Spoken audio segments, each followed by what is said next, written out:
నమస్తే. శ్రీ మాత్రే నమః. శ్రీ గురుభ్యో నమః. మే నెల 9వ తారీఖు 2025 శుక్రవారం నాటి పంచాంగం ప్రకారము శ్రీ విశ్వావసు నామ సంవత్సరము ఉత్తరాయణం వసంత ఋతువు వైశాఖ మాసం శుక్లపక్షం. ఈరోజు సూర్యోదయము తెల్లవారుజామున 5 గంటల 50 నిమిషాలకు, సూర్యాస్తమ సమయము సాయంత్రం 6 గంటల 35 నిమిషాలకు. ఈరోజు తిథి ద్వాదశి మధ్యాహ్నం 2 గంటల 57 నిమిషముల వరకు. తదుపరి త్రయోదశి తిథి ప్రవేశము. ఈరోజు నక్షత్రము హస్త నక్షత్రము రాత్రి 12 గంటల 4 నిమిషముల వరకు. తదుపరి చిత్తా నక్షత్ర ప్రవేశము. వర్జము ఉదయం 6 గంటల 34 నిమిషముల నుంచి ఉదయం 8 గంటల 22 నిమిషముల వరకు. దుర్ముహూర్త సమయము ఉదయం 8 గంటల 23 నిమిషముల నుంచి 9 గంటల 14 నిమిషముల వరకు. తిరిగి మరలా మధ్యాహ్నం 12 గంటల 38 నిమిషాల నుంచి మధ్యాహ్నం 1 గంట 29 నిమిషముల వరకు. రాహుకాల సమయం ఉదయం 10 గంటల 37 నిమిషాల నుంచి మధ్యాహ్నం 12 గంటల 12 నిమిషముల వరకు. యమగండ కాలం మధ్యాహ్నం 3 గంటల 23 నిమిషాల నుంచి సాయంత్రం 4 గంటల 59 నిమిషముల వరకు. బ్రహ్మ ముహూర్త సమయము తెల్లవారుజామున 4 గంటల 14 నిమిషముల నుంచి తెల్లవారి 5 గంటల 2 నిమిషముల వరకు. అమృత ఘడియలు సాయంత్రం సమయంలో 5 గంటల 34 నిమిషముల నుంచి 7 గంటల 22 నిమిషముల వరకు. అభిజిత్ ముహూర్తము ఉదయం 11 గంటల 47 నిమిషముల నుంచి మధ్యాహ్నం 12 గంటల 38 నిమిషముల వరకు. ఇది నేటి పంచాంగం. నమస్తే. మే 9, 2025 నాటి దిన ఫలితాలలో గ్రహస్థితులు ఎలా ఉంటున్నాయి, ఆ గ్రహస్థితుల యొక్క ప్రభావము మేషాది ద్వాదశ రాశుల వారికి ఎలాంటి ఫలితాలు ఏ రంగంలో ఉన్న వారికి ఇవ్వబోతున్నాయి అనే అంశంలో ముందుగా గ్రహస్థితులు చూసినట్టయితే చంద్రుడు వృషభ రాశిలో భరణి నక్షత్రంలో చివరి పాదంలోకి అనగా చివరి భాగంలోకి వచ్చేశాడు.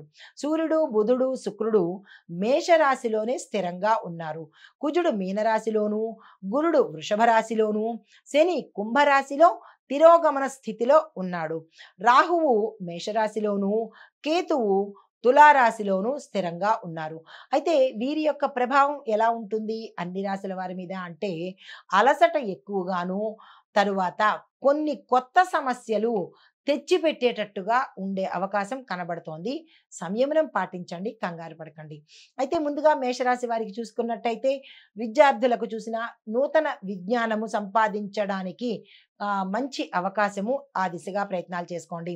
వ్యాపారస్తులకు చూసుకున్నట్టయితే సాంకేతిక పరిజ్ఞానము మీకు అంటే టెక్నికల్ సైడు మీ యొక్క వ్యాపారాన్ని ఇంప్లిమెంట్ అంటే టెక్నికల్ పరంగా మీ వ్యాపార సంస్థల్ని వృద్ధిలోకి తీసుకొచ్చినట్టయితే విశేషమైన లాభాలు పొందుతారు. ఆరోగ్యపరంగా చూసుకున్నట్టయితే మానసిక ఒత్తిడి వల్ల సమస్యలు వచ్చే అవకాశం ఉంది, జాగ్రత్తలు తీసుకోండి. కుటుంబపరంగా చూసుకున్నట్టయితే కుటుంబ సభ్యులతో గొడవలు వచ్చేటట్టుగాను, తీవ్రమైన అలజడులు జరిగేటట్టుగాను, ఒకళ్ళనొకళ్ళు తిట్టుకోవడము కొట్టుకోవడము ఇలాంటివి గోచరిస్తున్నాయి. సంయమనం పాటించుకోండి. మీకు చెప్పదగిన పరిహారము సుబ్రహ్మణ్యేశ్వర స్వామి వారి ఆలయ దర్శనం చేసుకోండి. స్వామివారి యొక్క అభిషేకం కానీ అర్చన కానీ చేయించుకోండి.